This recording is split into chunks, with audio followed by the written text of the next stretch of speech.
प्यास के मारे गला सूखा जा रहा है।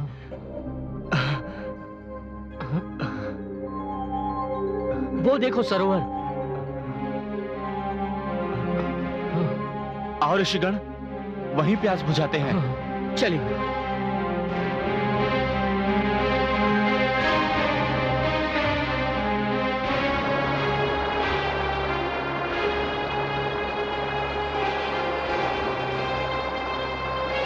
आइए।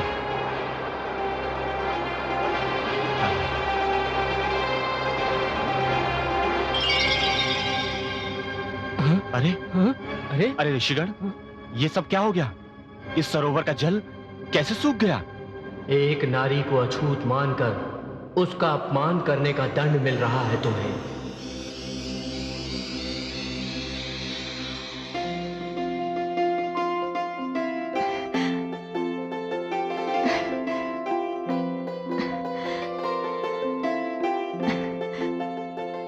मैं ये बेर चुनकर लाई हूं, खा लीजिए। मुझे तनिक भी भूख नहीं है माता, किंतु आपका आग्रह है इसलिए खाऊंगा। आप ही के हाथों से खाऊंगा। वहां नहीं माता, यहां बैठिए, बैठिए।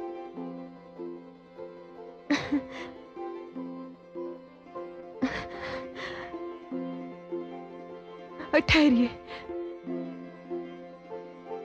कहीं खट्टा ना हो, चख लूं।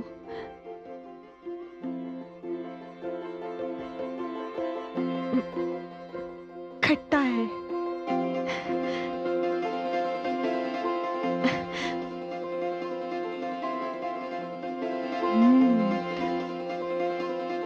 मीठा है, बहुत मीठा है।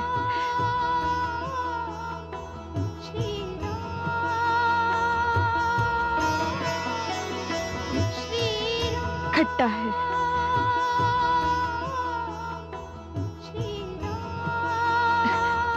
लो।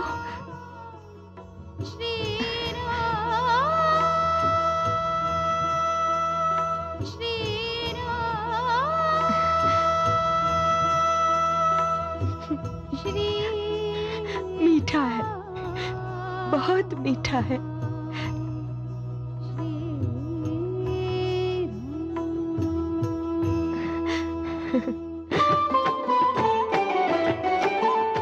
प्रेम दृष्टि भरि भाव अनूठे, शबरी बेर खिलावत झूठे।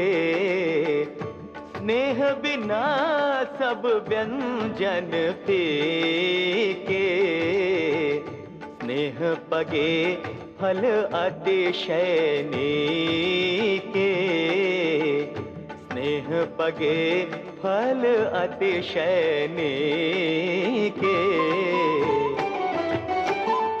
चुन चुन मीठे बेर खिलाए, निरखत राम अश्रु भर लाए। ना कोई ऊंच नीच नहीं कोई, समदर्शी प्रभु मानत सोई। समदर्शी प्रभु मानत सोई।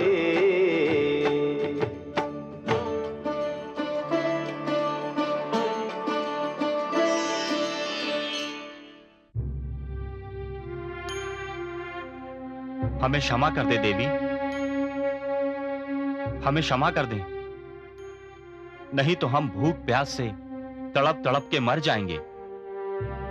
हे राम, ये वही ऋषि हैं जो इस आश्रम में रहते थे।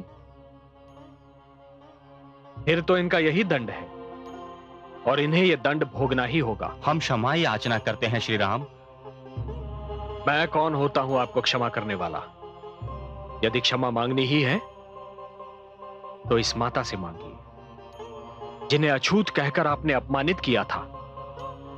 देवी, हम लज्जित हैं, हमें क्षमा कर दो। हाँ हाँ, हमें क्षमा कर दो। यदि मेरे क्षमा करने से आप सबका संकट दूर होता है तो मैं आप सबको हृदय से क्षमा करती हूँ। धन्य हो देवी, धन्य हो। धन्य हो। इस बात का सदैव ध्यान रहे कि मनुष्य उच्च या नीच केवल अपने कर्मों से होता है, अपने जन्म से नहीं। ये देवी उच्च हैं क्योंकि इनके कर्म महान हैं।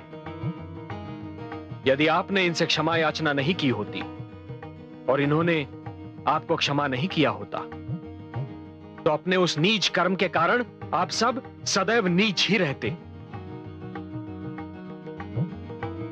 अब जाइए यहां से।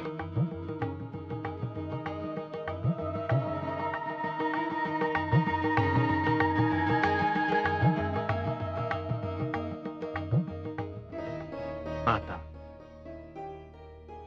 आपके पास से हटने को मन तो नहीं करता, किंतु माता हम किसी एक विशेष उद्देश्य से आए हैं। हमारी यात्रा बड़ी लंबी है, कठिन है, इसलिए माता आपसे अनुमति चाहेंगे।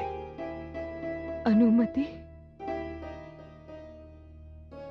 जिसने सारा जीवन आपकी राह देखी हो, जिसका जीवन आपकी प्रतीक्षा का दूसरा नाम था, वो अपने मुख से कैसे कहें कि आप उसके पास से एक क्षण के लिए भी दूर हो जाएं? हे राम, आपका नाम जीवन का सबसे बड़ा आनंद है। माता, आपके दर्शन जीवन सुख की चरम सीमा है। दोनों ही तो मिल गए। अब मुझे इस जीवन की क्या आवश्यकता है? आपके बिना मैं ये जीवन कैसे गुजारूं? होठों पर आपका नाम हो, आंखों में आपकी छवि हो, और मृत्यु आ जाए तो उस मृत्यु पर सहस्रों जीवन वार दूं। सहस्रों जीवन वार दूं। राम राम, जय श्री राम राम हे श्री राम, राम, जय श्री राम हे श्री राम राम, हे श्री राम, राम राम हे श्री राम, श्री राम हे श्री राम राम, राम, श्री हे राम।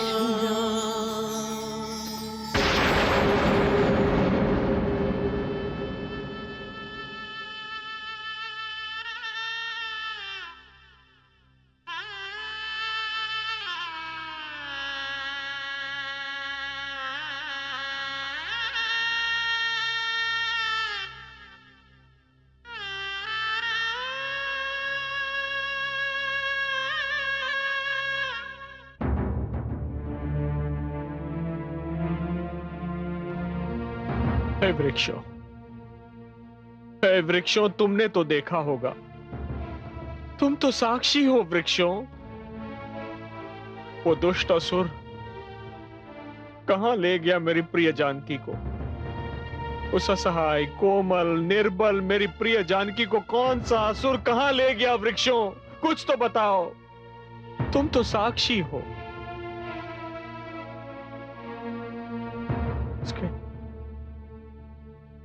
उसके वियोग के कारण मैं आतुर हो रहा हूं। मेरे मन का चैन छिन चुका है वृक्षों। मेरे नेत्रों की निद्रा हर चुकी है। कौन है वो दुराचारी, अन्यायी, अत्याचारी? कुछ तो बताओ वृक्षों। कहां है मेरी जानकी? कहां है मेरी जानकी? भ्राताश्री, ये वृक्ष कैसे बता सकते हैं? ये तो वाणी के गुणों से वंचित है। ये अनुज, यह वाणी के गुण से वंचित नहीं है। कदाचित इनकी वाणी कान सुन न सके, किंतु हृदय इनके शब्द सुन सकता है, सुन सकता है अनुज। आम का पेड़ केवल आम का ही फल देता है, और यही उसका सत्य है। बबूल का वृक्ष फल नहीं देता, और वो उसकी वाणी का सत्य है। परंतु भ्राताश्री, यही वृक्ष मेरी भाभी श्री के हरण के मूक दर्शक थे। भ्राताश्री, भाभी श्री को हमें ही चलकर ढूंढना होगा, और उनका पता ये वृक्ष नहीं, इस वन के प्राणी ही बता सकते हैं। चलिए भ्राताश्री, हम इन वन के प्राणियों से ही पूछते हैं कि उन्होंने कुछ देखा अथवा नहीं।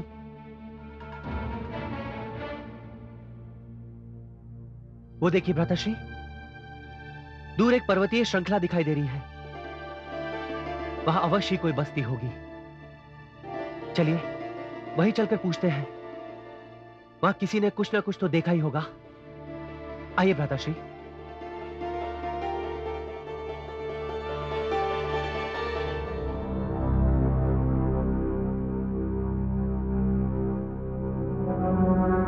महाराज सुग्रीव, महाराज सुग्रीव, महाराज सुग्रीव, महाराज। मत पुकारा करो मुझे महाराज कहकर। मुझे ये शब्द सुनकर दुख होता है। अब मैं महाराज कहां? अब तो मैं वो शरणार्थी हूं जिसे भ्राता बाली ने अपने देश से निकाल दिया है। अब तो मैं एक विवश और दुर्बल प्राणी रह गया हूं, महाराज नहीं।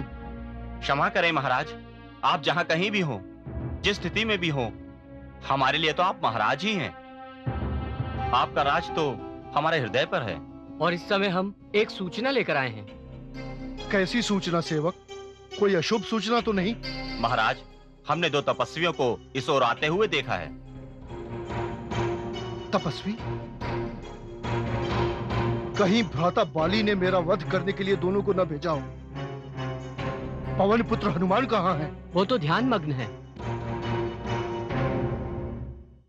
जय श्री राम, जय श्री राम, जय श्री राम, जय श्री राम, जय श्री राम, जय श्री राम, जय श्री राम, जय श्री राम, जय श्री राम, जय श्री राम, जय श्री राम, जय श्री राम, जय श्री राम, जय श्री राम, जय श्री हे पवन सुत राम। अंजनी नंदन, आंखें खोलिए। जय।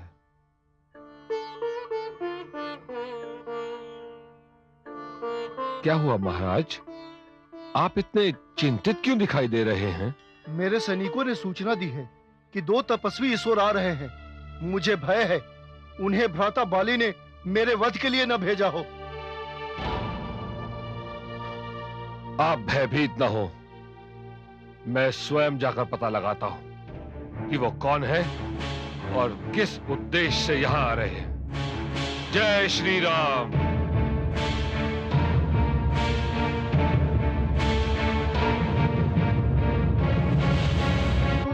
भाभी श्री,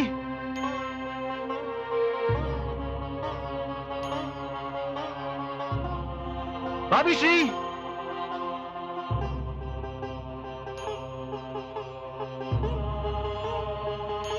भाभी श्री।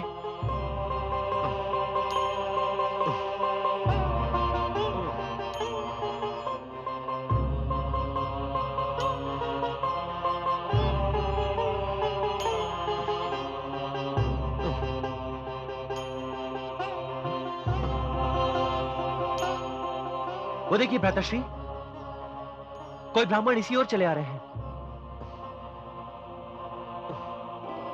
यहां अवश्य आसपास कोई आश्रम होगा। एक आश्रम भी दिखाई दे रहा है भ्राताश्री। भ्राताश्री, मेरा मन कह रहा है कि हमें इन ब्राह्मण के पास भविष्य के विषय में अवश्य कोई जानकारी प्राप्त होगी।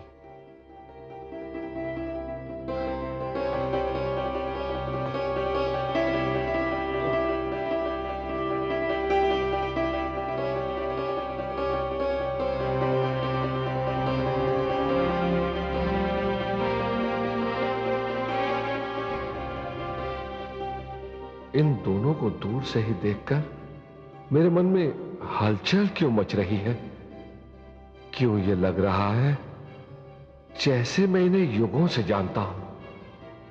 कौन है ये? मेरा हृदय क्यों इस प्रकार धड़क रहा है जैसे छाती चीर कर बाहर आ जाएगा? वो दिन आ ही गया देवी, जिसके लिए मैंने धरती पर अवतार लिया है।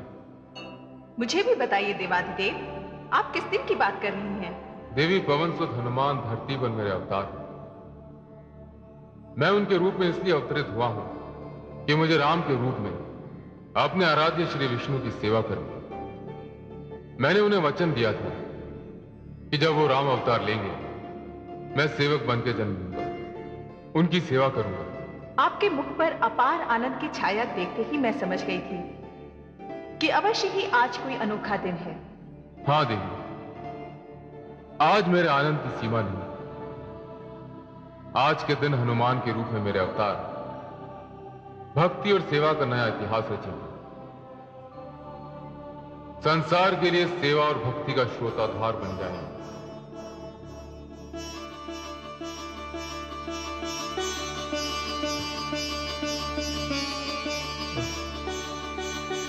इन ब्राह्मण देवता को देखकर मुझे ऐसा क्यों लग रहा है कि जैसे ये मेरे पूर्व परिचित हैं, जैसे मैं इन्हें किसी रूप में देख चुका हूं।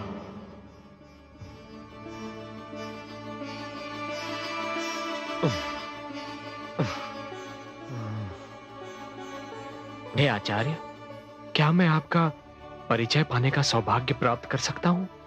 मैं एक वृद्ध वेद पाठी ब्राह्मण हूं। वहां उस पर्वत पर मेरा निवास है, परंतु आप लोग कौन हैं? आप अपने परिचय का सौभाग्य नहीं देंगे मुझे? मैं अयोध्या नरेश दशरथ का पुत्र रघुवंशी राम हूं। जय श्री राम राम प्रभु राम। जय श्री राम राम राम। जय श्री राम राम राम। मोरे राम राम राम। हे गुरुदेव भगवान सूर्य, मुझे बताइए जीवन का महानतम उद्देश्य क्या है? जीवन का परम आनंद क्या है? जीवन की महानतम सिद्धि क्या है? सेवा मेरे प्रिय शिष्य, सेवा। मैंने यथाशक्ति आपकी सेवा ही की है। मेरी सेवा प्रारंभ थी, अंत नहीं। मेरी सेवा तो उस सेवा की शिक्षा थी जिसके लिए तुम्हारा जन्म हुआ। अपने इस जन्म में तुम्हें तन से, मन से, आत्मा से राम की सेवा करनी है। सेवा का नया इतिहास रचना है। मुझे उस सेवा का अवसर कब मिलेगा गुरुदेव? मैं उनके पास जाऊं? नहीं शिष्य, तुम्हें उनके पास जाने की आवश्यकता नहीं। ब्रह्मा ने भाग्य की ऐसी रेखाएं रच दी हैं कि राम स्वयं तुम्हारे पास आएंगे तो एक तपस्वी के वेश में होंगे। ऐसे तपस्वी के वेश में जिनके कंधे पर धनुष और बाण शोभायमान होंगे। वे तुम्हें किष्किंधा पर्वत के पास मिलेंगे। विष्णु के इसी अवतार राम की भक्ति और सेवा तुम्हारे जीवन का महानतम उद्देश्य, तुम्हारे जीवन का परम आनंद और तुम्हारे जीवन की महानतम सिद्धि होगी। आयुष्मान भव। जय श्री राम। किस सोच में पड़ गया आचार्य? जय श्री राम। प्रभु राम। जय श्री राम। जय श्री राम।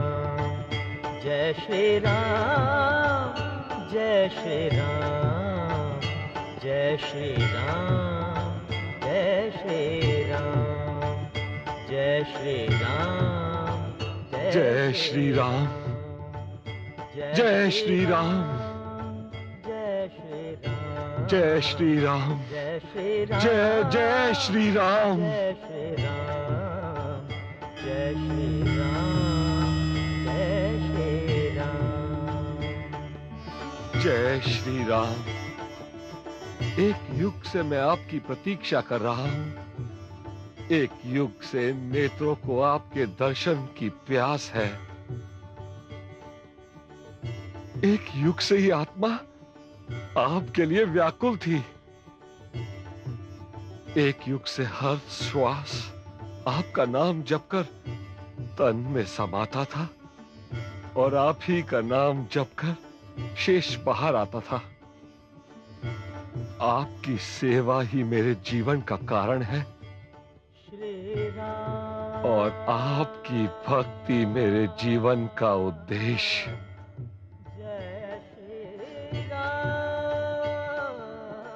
मुझे क्षमा कीजिए, मैं आपको आगंतुक समझकर ब्राह्मण के वेश में आपको पहचानने के लिए आया। मुझे क्षमा कर दीजिए प्रभु। अपने सेवक पवन पुत्र हनुमान को क्षमा कर दीजिए। हनुमान, प्रभु, हनुमान, प्रभु, हनुमान, हनुमान, तुमने वही किया हनुमान जो एक बुद्धिमान प्राणी को करना चाहिए। किसी का पूर्ण परिचय जाने बिना उस पर विश्वास करना या उस व्यक्ति के अधिक निकट जाना, यह बुद्धिमत्ता नहीं है। यह तो एक अच्छी नीति है और तुमने नीतिवान होने का परिचय दिया है हनुमान। किंतु हनुमान, तुम्हें यहां इस स्थान पर देखकर मुझे अचंभा हो रहा है। मेरे महाराज सुग्रीव को उसके दुष्ट भ्राता बाली ने देश से निकाल दिया। उन्हें यहां शरण लेने पर विवश होना पड़ा, परंतु मैंने अपने राजा का साथ नहीं छोड़ा, उनके साथ यहां चला आया। हनुमान, जो कष्ट के समय साथ देते हैं वही सच्चे मित्र होते हैं। तुम्हारे इस वर्तन को देखकर, तुम्हारी बात को सुनकर मुझे अपार आनंद हुआ है। मुझे तुम पर गर्व है हनुमान, गर्व है। कहां है तुम्हारे राजा सुग्रीव? वह इसी पर्वत पर निवास करते हैं। आपके दर्शन प्राप्त करके उनका जीवन धन्य हो जाएगा। अनुज, जी भ्राताश्री। हमें महाराज सुग्रीव के दर्शन अवश्य करने चाहिए। चलो पवनसुत, हम दोनों को ले चलो। प्रभु, पर्वत ऊंचा है। आप दोनों को मेरे कंधों पर विराजमान होकर वहां जाना पड़ेगा। आइए आइए भ्राताश्री।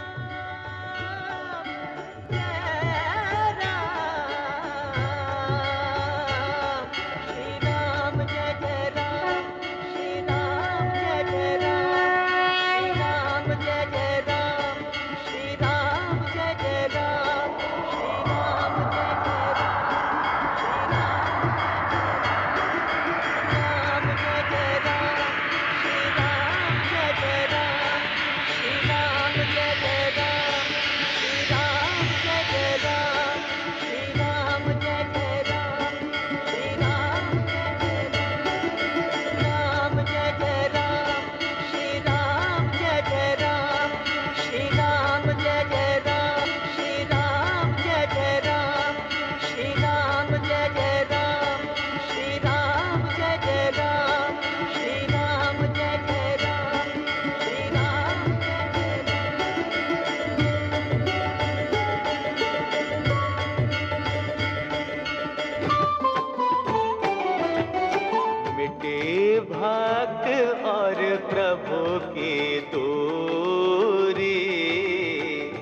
साध भई बरसों की पूरी।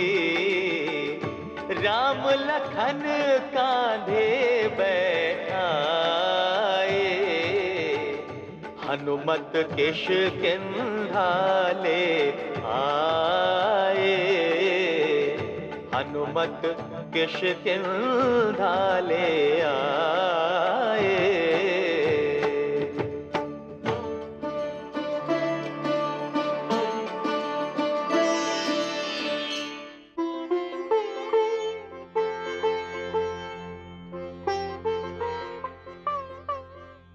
जामवंत, हाँ। बहुत देर हो गई पवन सुत को गए, अभी तक नहीं लौटे। जाने क्या बात है। जय श्री राम। लीजिए, आ गए पवन सुत, और उनके कंधों पर 2 तपस्वी भी हैं, जिनके विषय में वो जानकारी लेने गए थे। यदि पवन सुत उन्हें अपने साथ ला रहे हैं तो यह स्पष्ट है कि वे हमारे शत्रु नहीं हैं।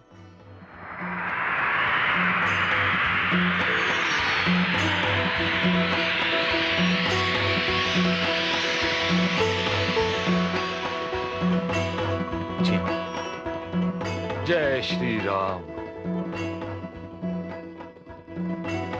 आइए आइए। महाराज सुग्रीव, आज मेरा जीवन धन्य हो गया। वानरों, जी भर कर देख लो इस सुंदर मुख को, इस मुख की आभा को।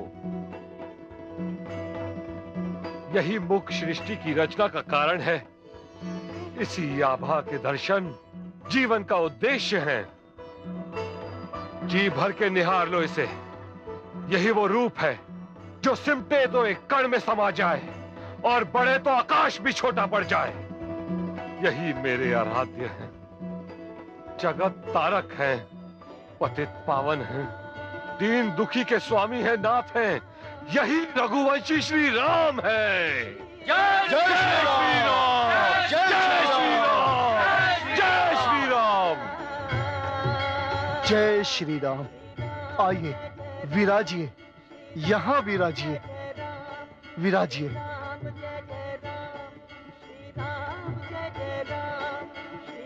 धन्यवाद महाराज सुग्रीव। महाराज का शब्द मेरे कानों सुइया चुभ होता है। श्री राम, मेरे भ्राता बाली ने मुझसे सब कुछ छीन लिया है।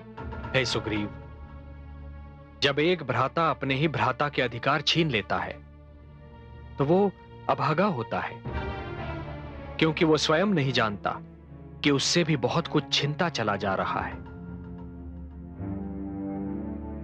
उसके मन से प्रेम छिन जाता है, मस्तिष्क से शालीनता निकल जाती है और जीवन से सुख निकल जाता है। और जिस व्यक्ति के पास प्रेम, शालीनता एवं सुख न हो, ऐसा व्यक्ति आजीवन एक अनदेखी अग्नि में जलता रहता है। जय श्री राम। सुग्रीव, जिस प्रकार जब सूर्य की किरणें धरती छोड़ देती हैं तो धरती पर अंधकार का राज्य जम जाता है, उसी प्रकार जब मन से भ्रातृ प्रेम का भाव निकल जाता है तो मन पर अहंकार का राज्य जम जाता है। और अहंकार बुद्धि का वैरी है। वैर्य एवं द्वेष शांति के हत्यारे हैं। जय श्री राम। हे राम, मेरे महाराज को यदि आप जैसे महापुरुष की मित्रता मिल जाए तो उन्हें वो सब मिल सकता है जो वो खो चुके हैं। पवन पुत्र, मित्र तो स्वयं मैं भी ढूंढ रहा हूं। आप भी मित्र ढूंढ रहे हैं? हाँ पवन पुत्र, जिस प्रकार एक प्यासे को जल की, खेत को वर्षा की, धरती को प्रकाश की, पुष्प को सूर्य की प्रथम किरण की एवं शरीर को आत्मा की आवश्यकता होती है, उसी प्रकार जीवन को मित्र की आवश्यकता होती है। कष्ट के समय केवल मित्र ही तो काम आता है। पर आपको क्या कष्ट है श्री राम? सुग्रीव, किसी दुष्ट ने मेरे जीवन से सुख, मेरे नेत्रों से स्वप्न एवं मेरी आत्मा से आनंद हर लिया है। कोई असुर मेरी जीवन संगिनी, मेरी प्राणदायिनी, मेरी अर्धांगिनी जानकी को उस समय हर ले गया जब मैं और मेरा अनुज लक्ष्मण अपनी उस कुटिया से कहीं दूर चले गए थे जहां हमने अपना बसेरा किया था। यदि आप में से किसी ने किसी दुष्ट को, एक असहाय, कोमल एवं विलाप करती हुई नारी को साथ ले जाते हुए देखा हो तो मुझे बताने की कृपा करें। वो मेरी सीता को कहां ले गया? हाँ, मुझे कुछ कुछ स्मरण है। मैंने आकाश मार्ग पर पुष्पक विमान जाते देखा था। उसमें एक ऋषि कन्या विलाप कर रही थी और अपने आभूषण फेंकती जा रही थी। आभूषण? कहां है वो आभूषण? क्या उन्हें किसी ने संभाल के रखा है? हाँ श्री राम, मैंने वो आभूषण चुने थे और उन्हें बड़ी सुरक्षा से संभाल के रख दिया था, क्योंकि न जाने क्यों मुझे विश्वास हो गया था कि वो किसी पतिव्रता के दिव्य आभूषण हैं। पवन पुत्र, मुझे वो आभूषण दिखाओ पवन पुत्र। अभी लाया।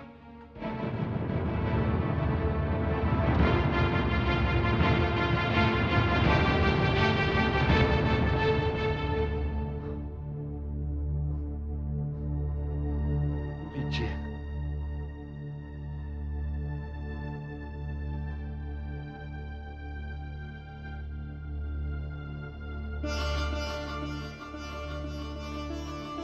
ये कान का बाला, ये तो वही है, ये तो वही है जो मेरी सीता का बनकर दमकता था।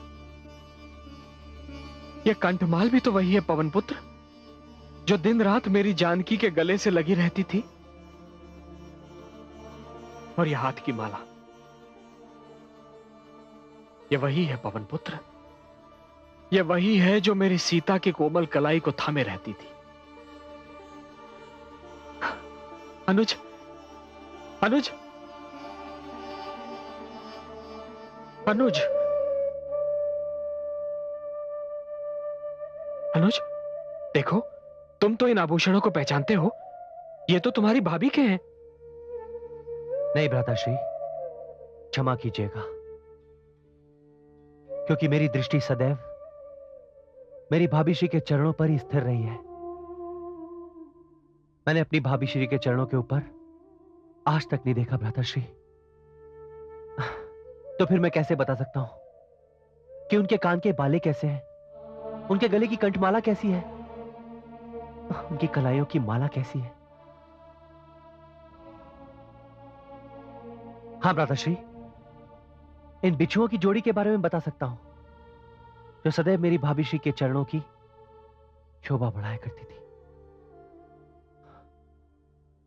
मेरी भाभी श्री के चरण और उनके आभूषण मेरे मन, मेरी आत्मा पर अंकित है। भ्राताश्री, ये बिच्छुओं की जोड़ी मेरी भाभी श्री की है।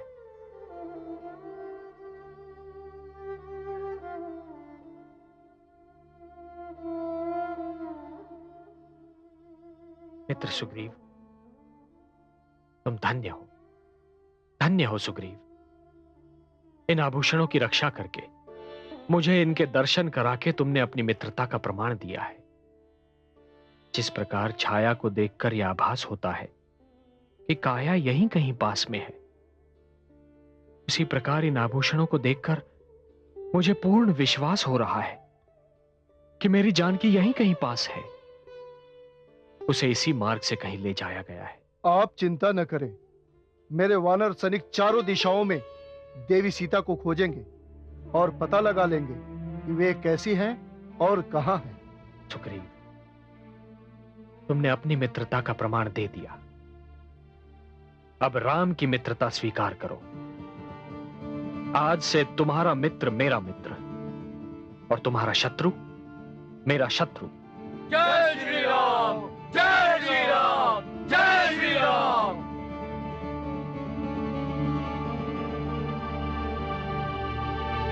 इस संसार में मेरा भ्राता बाली ही मेरा शत्रु है। क्या कहा तुमने? दो मानव आए हैं और सुग्रीव से मिले हैं? हाँ, ये सत्य है महाराज, और यह भी सूचना मिली है कि उन्होंने सुग्रीव की मित्रता स्वीकार कर ली है। वे दो तुच्छ मानव इस बाली का क्या बिगाड़ेंगे? जिससे लंकेश रावण जैसा महाबली भी कांपता है, पीस कर रख दूंगा। अभी चलकर सुग्रीव और उसके मित्रों को दंड देता हूं, जिसे देखकर सारा संसार भय से कांप उठेगा। रुक जाइए स्वामी।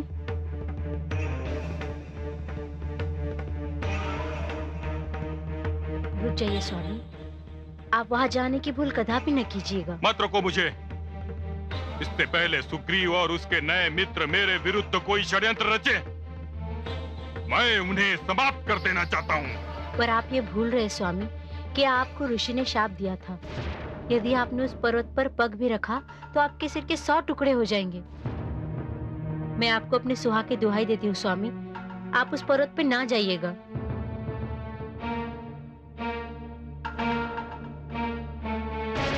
नहीं जाऊंगा। तुम्हारा धन्यवाद देवी, जो तुमने ऋषि के शाप का ध्यान दिलाया। सैनिकों, आज्ञा महाराज। जाओ, ऋष्यमुख पर्वत पर दृष्टि रखो। जैसे ही वो सुग्रीव उस पर्वत पर से पग नीचे रखे, मुझे तुरंत सूचित करो। मैं उस दुष्ट सुग्रीव के तन के 100 टुकड़े कर दूंगा। जाओ। जो आज्ञा महाराज।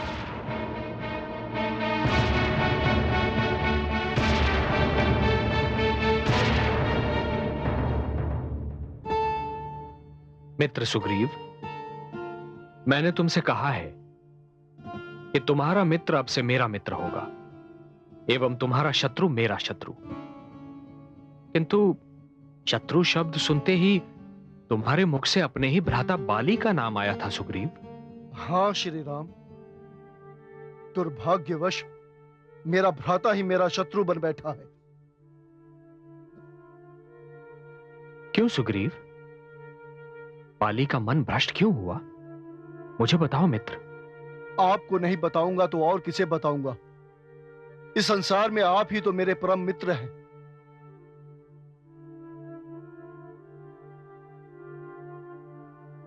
मेरी कथा व्यथा से भरी है श्री राम। भ्राता बाली को यह वरदान था कि जो भी उससे युद्ध करने उसके समक्ष आएगा, उसका आधा बल अपने आप बाली में समावेश कर जाएगा। कई महान योद्धा भ्राता बाली से लड़ने आए और अपना आधा बल गंवाकर उनके हाथों मारे गए। कदाचित मायावी नामक दानव को इसका ज्ञान नहीं था।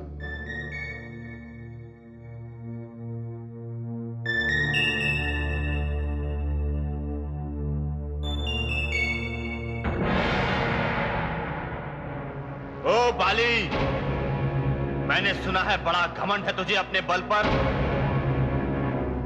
मैंने सुना है तूने कई छोटे मोटे योद्धाओं को पराजित करके स्वयं को अजय और महावीर मानने लगा है।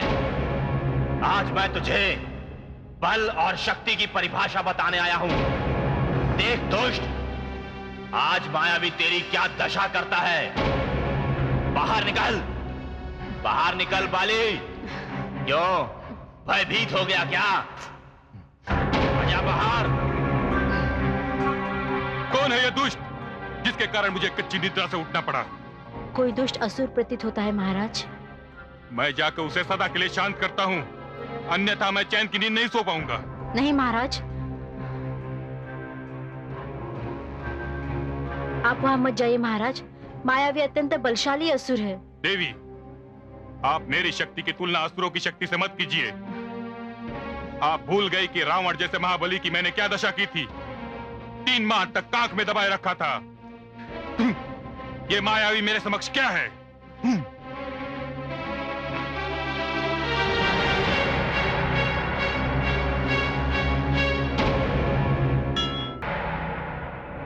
ओ बाली, मैंने सुना है कि बड़ा घमंड है तुझे अपने बल पर। मैंने सुना है कि तू कई छोटे मोटे योद्धाओं को पराजित करके स्वयं को अजय और महावीर मानने लगा है। आज मैं तुझे बल और शक्ति की परिभाषा बताने आया हूं। देख दुष्ट, आज मायावी तेरी क्या दशा करता है। बाहर निकल।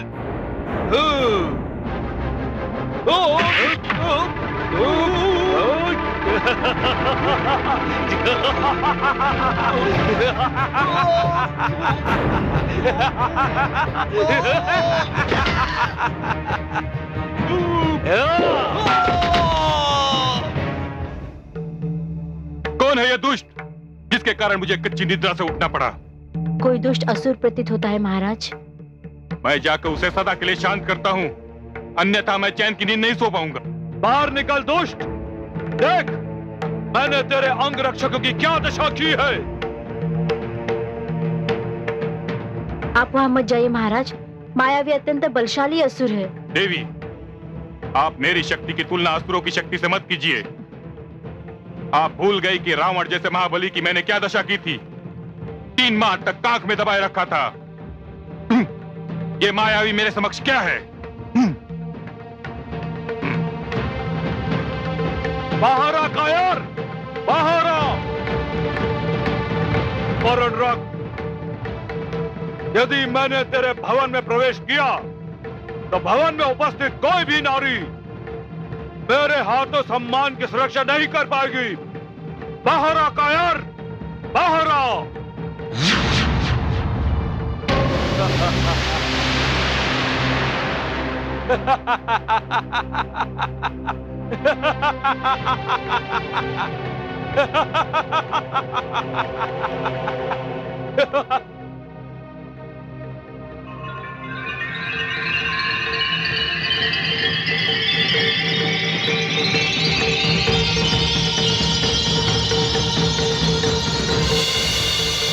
ले आ गया मैं दुष्ट। अब तेरे साथ जो होगा उसे स्मरण करने के लिए तू जीवित नहीं बचेगा। उसे सदा तेरा परिवार स्मरण करेगा। नेत्र खोल और देख, मैं ही तेरी मृत्यु हूं, मैं ही तेरा काल हूं और मैं ही तेरा जीवन का अंतिम क्षण हूं। बचा सकता है तो बचा ले अपने आप को मेरे प्रहार से। आजा।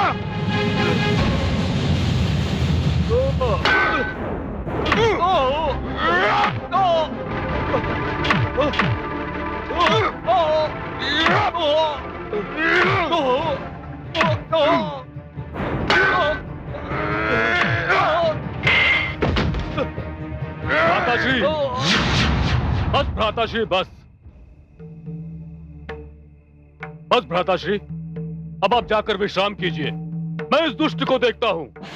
नहीं अनुज, इस दुष्ट ने मुझे ललकारा है। मेरे रहते हुए तुम्हें कोई कष्ट करने की आवश्यकता नहीं। भागता कहां है कायर? मैं सृष्टि की अंतिम सीमा तक तेरा पीछा नहीं छोड़ूंगा।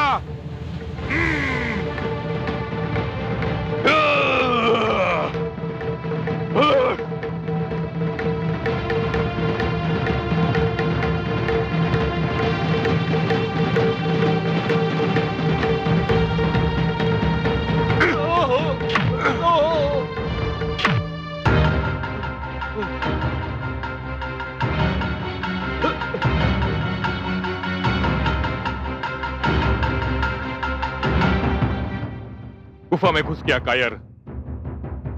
जब तक इस दुष्ट का मैं अंत नहीं कर लेता, अन्न जल ग्रहण नहीं करूंगा। मैं गुफा में जाता हूं अनुज, तुम यहीं ठहरो। यदि 15 दिवस पश्चात भी मैं नहीं लौटा तो तुम किष्किंधा लौट जाना और मुझे मृतक समझकर जो भी उचित हो वही करना।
15 दिवस बीत गए। भ्राताश्री मायावी की गुफा से बाहर नहीं आए।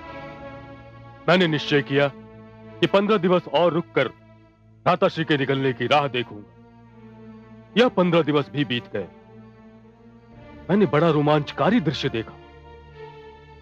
गुफा से रक्त की धार बहकर बाहर आ रही थी।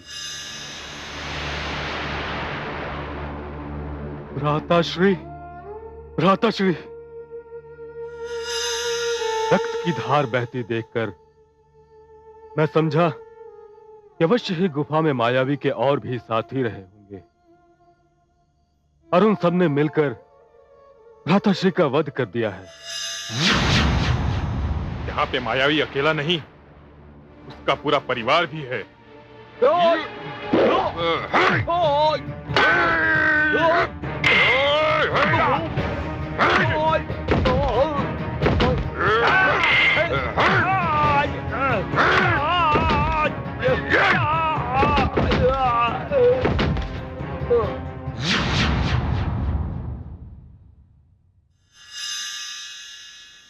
मुझे भय हुआ कि यदि दुष्ट मायावी ने भ्राताश्री को मार दिया है तो अवश्य ही किष्किंधा आएगा और उत्पात मचा देगा।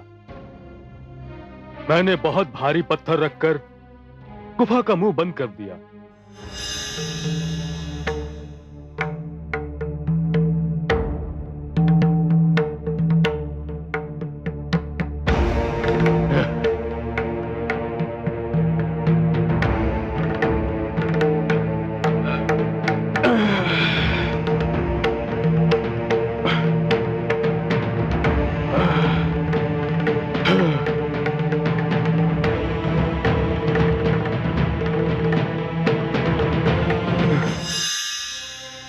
राजकुमार अंगद शिक्षा प्राप्त करने गए थे। मैंने उन्हें किष्किंधा वापस बुला लिया। बड़ी कठिनाई से रोती बिलखती भाभी श्री तारा को शांत किया। फिर प्रजा ने यह मांग की कि अंगद अभी छोटा है, इसलिए किष्किंधा का सिंहासन मुझे ही संभालना चाहिए। तुमने वही किया मित्र जो उचित था। प्रजा ही सर्वश्रेष्ठ है। अपने राजा के चुनाव का अधिकार प्रजा ही रखती है, किंतु प्रजा के अनुरोध को टालना राजधर्म के विरुद्ध है। मैंने भी यही सोचा था। न चाहते हुए भी मुझे किष्किंधा का सिंहासन संभालने पर विवश होना पड़ा। सुग्रीव, मुझे तुम्हारी अभी तक की कहानी में तुम्हारी कोई भूल दिखाई नहीं देती मित्र। हाँ मित्र, मैं भी यही समझ रहा था कि मैं जो कर रहा हूं वही है जिसका मुझे भ्राताश्री ने 15 दिवस पश्चात करने का आदेश दिया था। परंतु मुझे यह ज्ञात नहीं था कि भ्राताश्री बाली जीवित हैं। मायावी और उसके साथियों का वध करने के पश्चात बड़ी मुश्किल से भ्राताश्री ने उस पत्थर को हटाया जिससे मैंने गुफा का द्वार बंद कर दिया था। और ठीक उस समय जब मैं सिंहासन पर बैठने वाला था, वे लौट आए।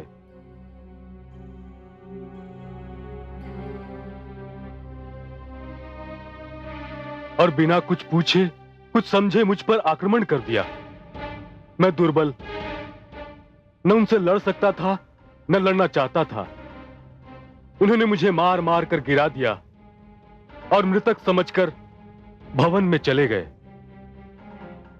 मेरे परम मित्र पवनसुत, जामवंत और नल नील मुझे किसी प्रकार उठाकर यहां ले आए और तब से मैं यहीं पड़ा हुआ हूं। सुग्रीव, मैं फिर भी यही समझता हूं कि बाली को क्षमा किया जा सकता है, क्योंकि उसने जो कुछ किया वो क्रोध के आवेश में किया।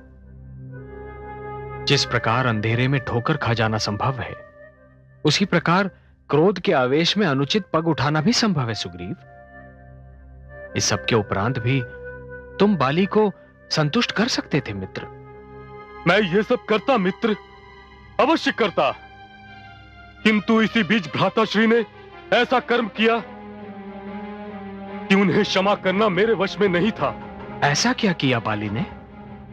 उन्होंने मेरी पत्नी रूमा को बलपूर्वक अपनी पत्नी बनने पर विवश कर दिया। पाप, महापाप, महाअधर्म, अक्षम्य अपराध। बस सुग्रीव, बस। इससे आगे मैं और कुछ नहीं सुनना चाहता। अनुज की पत्नी तो पुत्री समान होती है। स्वयं जो व्यक्ति अनुज की पत्नी पर बुरी दृष्टि डाले, उसे जीवित रहने का कोई अधिकार नहीं है। बाली को इसका दंड मिलना ही चाहिए। बाली को इसका दंड मिलेगा सुग्रीव, और वो दंड उसे मैं दूंगा। परंतु मित्र, मैं बता चुका हूं कि उससे युद्ध करना असंभव है। उसे जो वरदान मिला है, उसके कारण कोई भी उसके समक्ष नहीं जा सकता, आप भी नहीं। उसके समक्ष तुम ही जाओगे सुग्रीव, और उससे युद्ध भी तुम ही करोगे।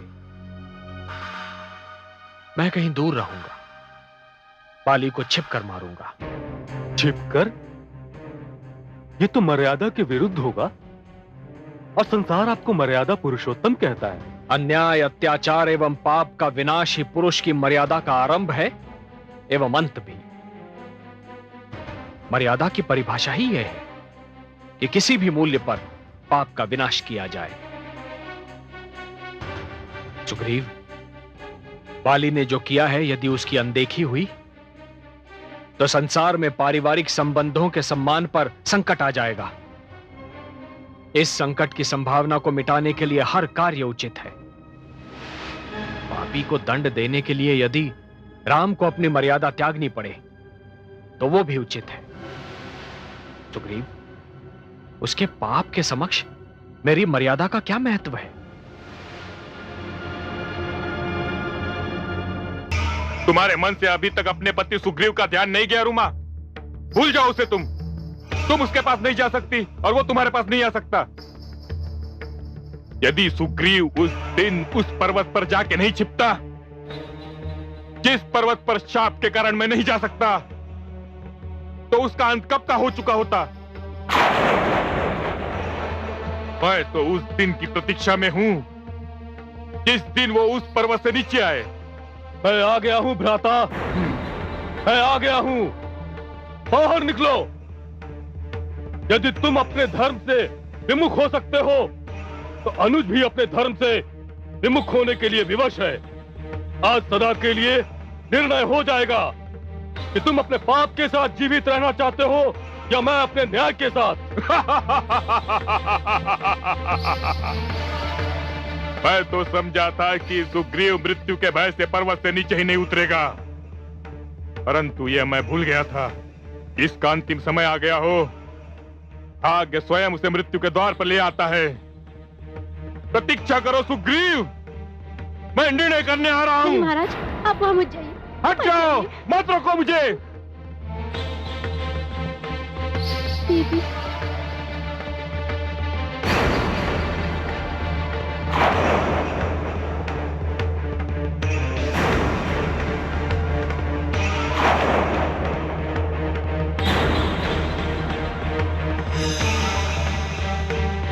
मूर्ख, तुझे तो यह भी ज्ञात नहीं कि तेरी मृत्यु तुझे यहाँ ले आई है।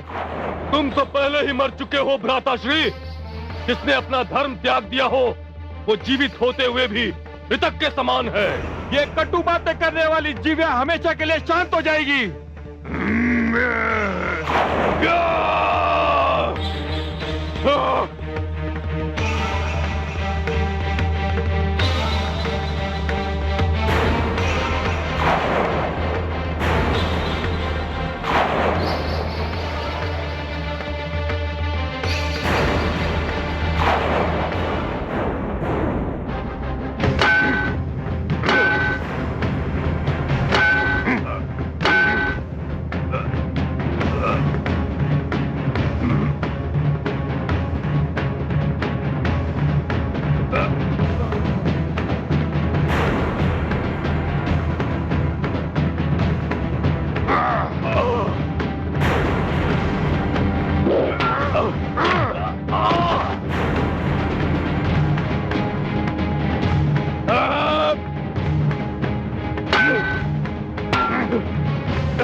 दोनों में कोई अंतर नहीं, दोनों एक से लगते हैं।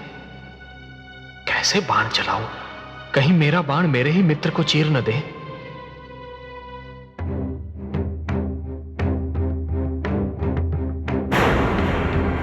मैंने सुना था कि 2 धनुषधारी तेरे नए मित्र बने हैं। कहां है वे मित्र और कहां है उनकी मित्रता? मैं चाहूं तो पर्वत पर पहुंचने से पहले तेरा अंत कर दूं, परंतु छोड़ता हूं तुझे इसलिए कि तू जाकर अपने मित्रों को शरीर पर लगे घाव को गिना सके। क्या?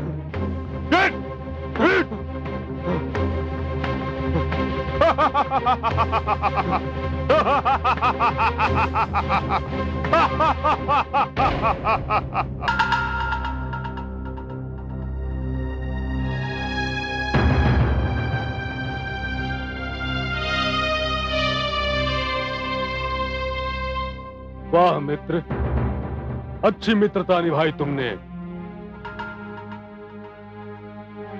यदि मुझे इस प्रकार अपमानित करना था तो वहां भेजा ही क्यों था?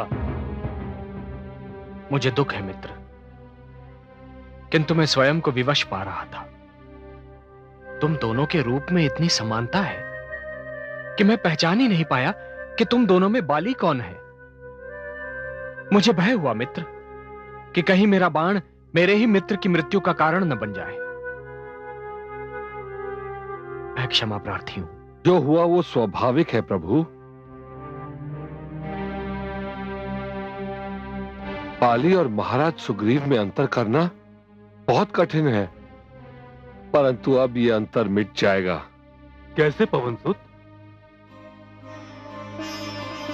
मैं ये माला आपके गले में डाल रहा हूं, ये आपकी पहचान होगी और विजय माला भी सिद्ध होगी। धन्यवाद पवनसुत, तुमने एक बहुत बड़ी समस्या हल कर दी। मित्र सुग्रीव, तुम फिर जाओ, पाली को ललकारो और विश्वास रहे अब भूल नहीं होगी।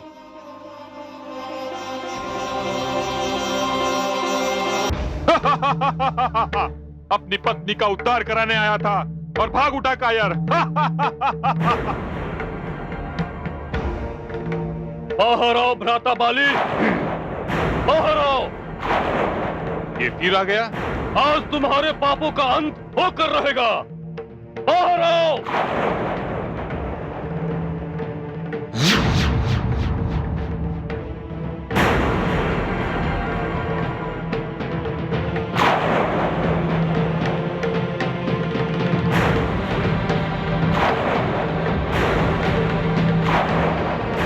फिर आ गया दुष्ट। अब तो मुझे पूर्ण विश्वास हो गया है कि तेरी मृत्यु बार बार ढकेल कर मेरे द्वार पर ला रही है।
छल किया है राम। तुमने छिपकर मुझ पर बाण चलाया है। तुम मुझे छल का अर्थ बताओगे बाली? तुम पुत्र जैसे अनुज को अकारण दुख देने वाले, पुत्री जैसी अनुज पत्नी को बलपूर्वक स्वयं अपनी पत्नी बनाने वाले, तुम मुझे छल का अर्थ बताओगे? तुम तो स्वयं ही सिर से पांव तक छल हो, कपट हो, पाप हो, अन्याय हो, अधर्म हो। बाली, तुम्हारा अंत तो स्वयं मानवता की महान सेवा है। कुछ भी हो, संसार तो यही कहेगा, राम ने छल से बाली का वध किया है।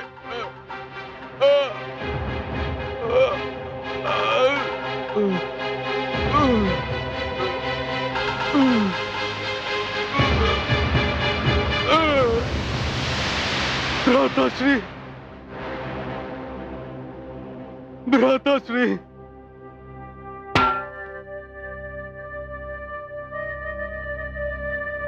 भ्राताश्री,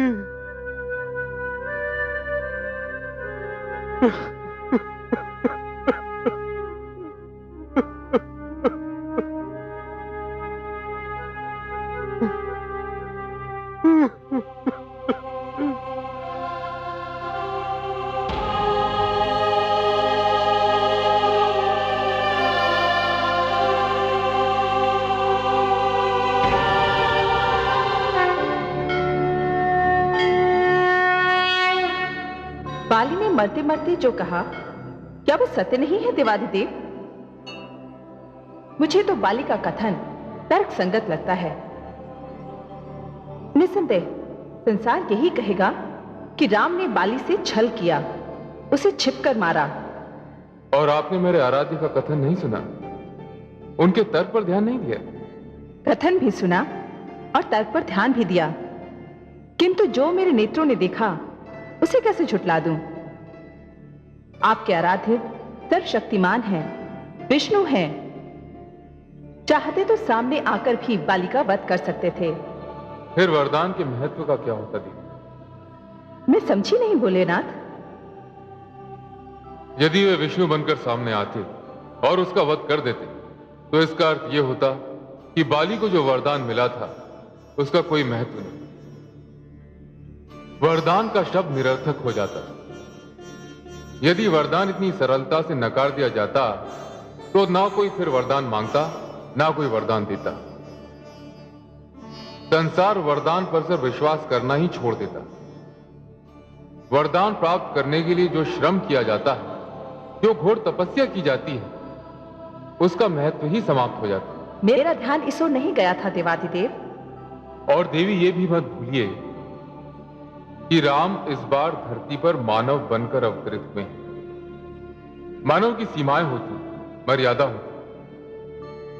मेरे आराध्य को जो करना था वो इन्हीं सीमाओं के भीतर रहकर कर सकते थे, और उन्होंने वही किया, क्योंकि वे मर्यादा पुरुषोत्तम हैं। आप बुद्धि के स्रोत हैं देवाधिदेव, ज्ञान का भंडार हैं।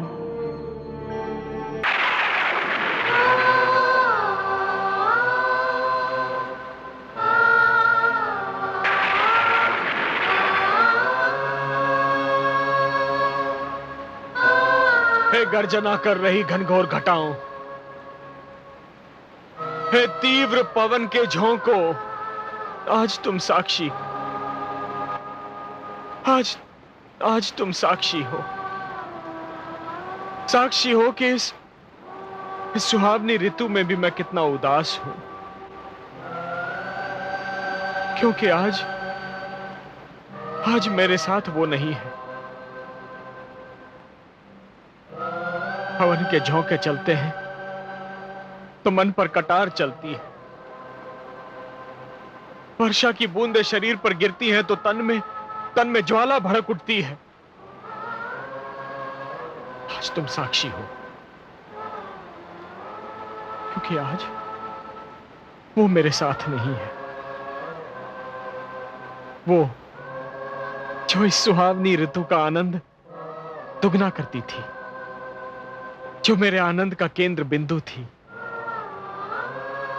मेरी जानकी, मेरी सीता, मेरी शक्ति, आज वो मुझसे दूर है। तुम साक्षी हो, देख लो, तुम साक्षी हो। आज मुझे कुछ नहीं भाता, मुझे कुछ नहीं सुहाता।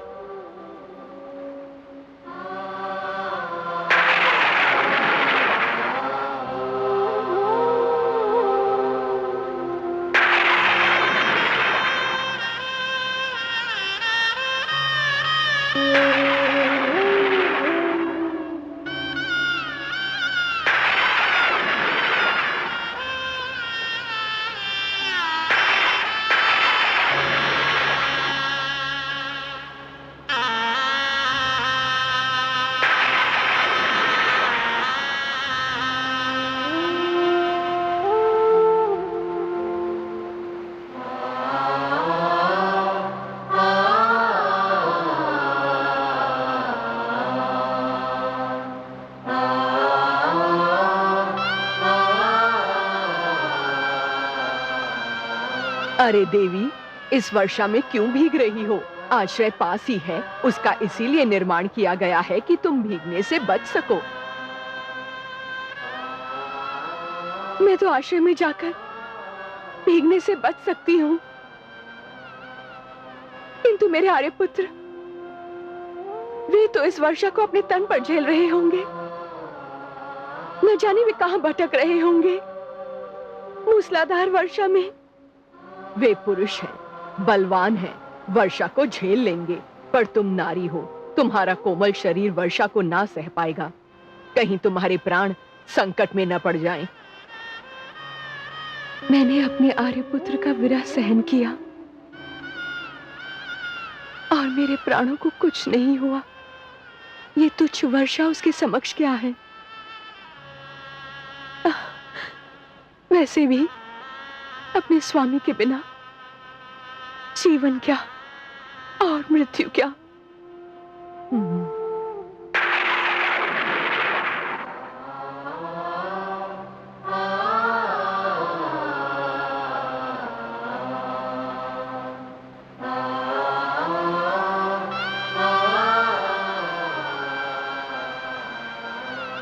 दादाश्री,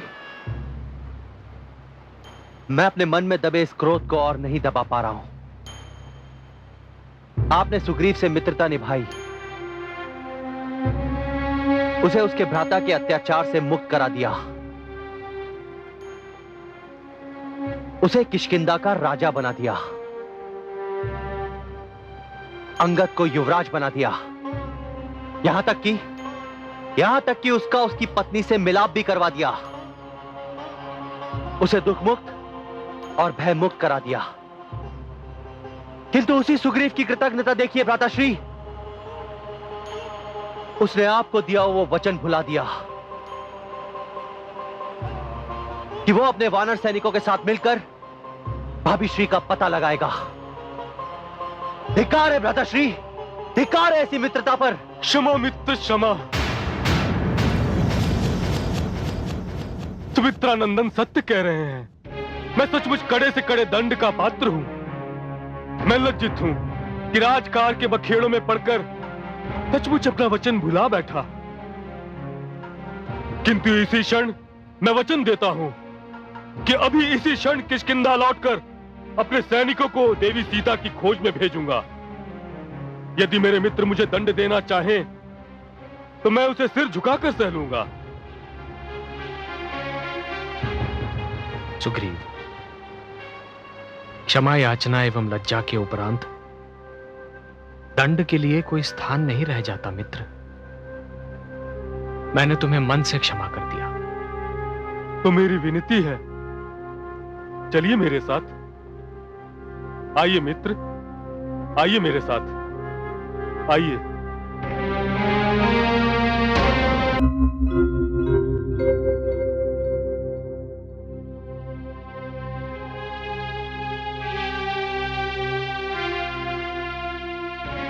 मित्रों, मैंने स्वयं को उस दिन भी इतना तुच्छ और लज्जित नहीं समझा था जिस दिन भ्राता ने मुझे मारकर किष्किंधा से बाहर निकाल दिया था, जितना आज समझ रहा हूं।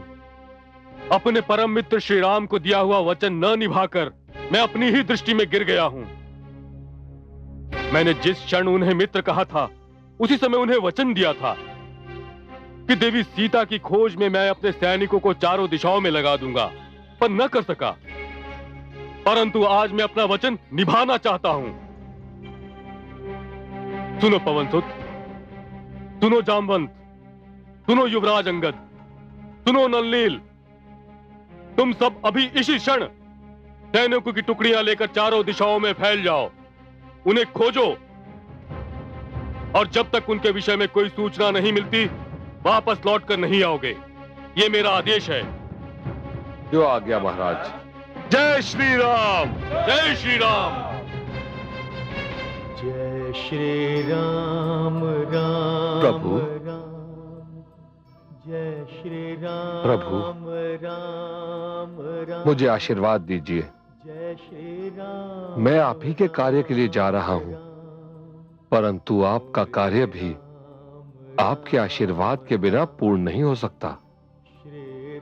मुझे पूर्ण विश्वास है कि मैं सीता मैया को ढूंढ लूंगा, परंतु उन्हें अपने रामदूत होने का प्रमाण कैसे दूंगा? जय श्री राम राम। हनुमान, हनुमान, ये मुद्रिका सीता को देना, वो तुम्हें पहचान लेगी। श्री राम राम राम, श्री राम।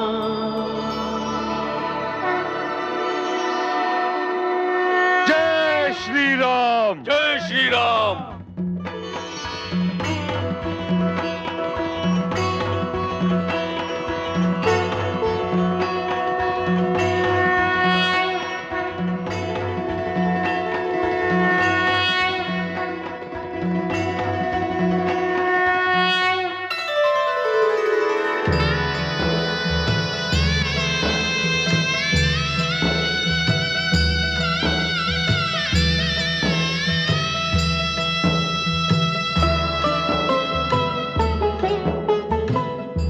हनुमत अंगद और नल नीला,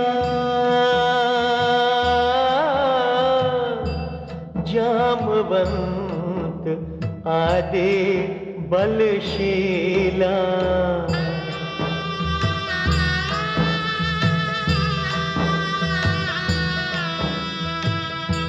बीते दिवस गई कई रैना,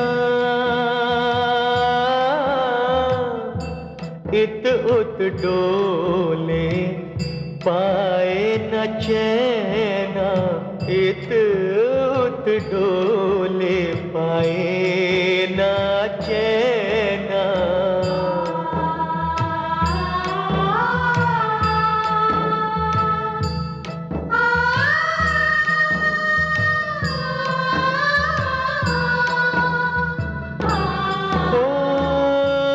जब कसौटी है घन घोरा,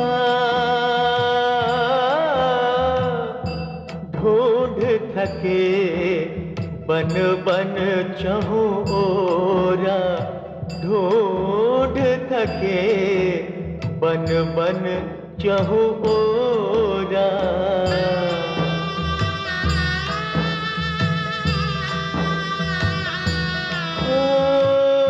विधना मार्ग कौन दिखावे, सिया सुधि दिशा कौन बतलावे, सिया सुधि दिशा कौन बतलावे।